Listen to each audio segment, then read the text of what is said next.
Bell Hélicoptère est situé à Mirabel. Ici, on est la division commerciale de Bell Hélicoptère. Donc, on fabrique la gamme de produits commerciaux pour Bell Hélicoptère. Et l'usine de la maison mère est au Texas et fabrique les produits militaires. Il y a 1500 travailleurs environ qui travaillent ici à Mirabel. On utilise des apprêts de peinture sur nos pièces pour les protéger contre la corrosion. Puis dans ces apprêts-là, il y a des chromates. Et puis, dans certaines opérations, il faut enlever une partie de l'apprêt pour pouvoir coller des pièces ou installer des composantes avioniques comme des antennes. On avait un problème au niveau des poussières qui sont dégagées quand on fait le sablage des apprêts. On marquait avec des gabarits de marquage où on devait enlever la peinture, puis là, c'était sablé.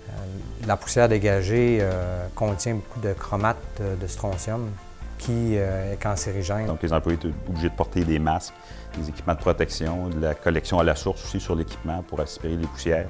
Donc, ça complexifiait le travail de l'employé. Il y a toujours quand même de la poussière qui se propage dans l'environnement. Donc, il y avait un impact sur les autres collègues de travail. Avant, on appliquait la peinture partout. Puis eux, quand ils le reçoivent sur la ligne, ils sont obligés de prendre du temps pour enlever la peinture qu'il y a. C'est une opération inutile. On a formé un comité qui s'appelait le comité de réduction des chromates, qui était composé d'employés, d'équipes support, des gens d'ingénierie, méthode et puis des gens de la direction. Donc, il y avait une motivation qui était des deux côtés, autant de l'employé puis de la direction de l'entreprise pour éliminer à la source la génération de chromates.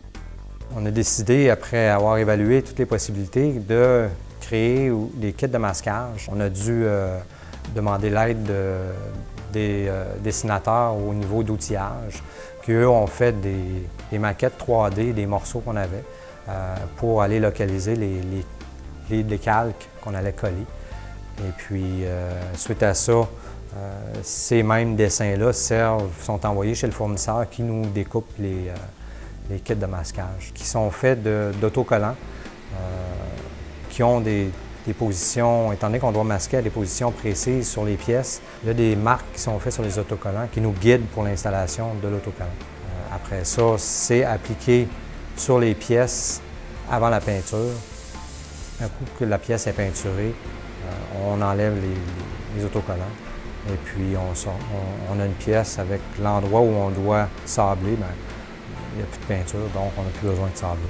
Il y a beaucoup d'avantages de participer au concours Prix Innovation. Premièrement, c'est une vitrine pour Bell, pour montrer qu'est-ce que ses employés font, les idées qui sont amenées par les employés, puis aussi qui peuvent servir à d'autres entreprises au Québec en santé et sécurité. Toute l'équipe des chromates et le sous-comité, les gens de plancher aussi, sont très fiers d'avoir participé à un projet qui est quand même qui a été complexe à mettre sur pied, mais quand même, on est arrivé avec un kit de masquage qui est quand même assez simple. On a éliminé le chromate, on a accéléré le processus, on est beaucoup plus constant au niveau qualité parce que les kits sont tout le temps placés à la même place. Donc, c'est un produit qui fait notre affaire. On est très fiers d'avoir trouvé cette façon de masquer, d'éliminer les chromates à la source.